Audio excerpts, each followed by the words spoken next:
رسول کریم صلی الله علیه وسلم فرمایي من عیر اخاه بذنبه که چا خپل ورور ته پیغور ورکړي په دې اخاهو کې هم اشاره دې ته ده چې دا ته چې چاته د ګناه پیغور ورکوې چې ته دا ګناه کوې من عیر اخاه که چا ورور ته پیغور دې کې اشاره دې ته ده چې دا ستا ورور دی نو ورور ته خو سړی دا نه وایي چې ګوره ډېر بد سړی او ډېره بده ګناه باندې اخته یې او ته خو داسې سړی وې وقد تاب منه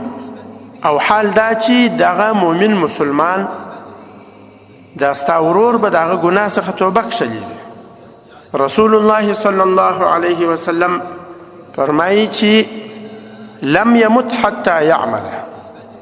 دا چې بل ته پیغور په ګناه باندې ورکوي دا به مړ نه سي مګر نه دی به په هغه عمل باندې اخته سي په موږ او تاسو کې په معاشره کې داسې یو عادت او دا یو مرض دی دا رواج لري که یو سړی ګناهګاره وي په ګناهو باندې اخته وي او آخر هغه توبهګاره سي الله ته راجع سي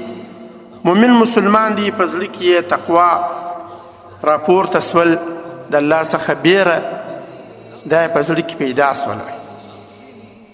نو بیا توبه وکاږي د هغه ګناه څخه خو کورنیان او کلیوال وطنوال هغه دا خبره نه پرېږدي وایي دا خو پلانکی سړی دی او دې دا ګناه کول دا ګناه یې کول د دې څخه رسول کریم صلی الله علیه وسلم موږ تاسو منع کړي یو چې دا خو ستا ورور دی ته ولې د ده عیب لڅوې او خدای نکرده په دې عمل باندې چې ته ده ته پیغور په ورکوې په دې باندې به الله پاک تا اخته کړي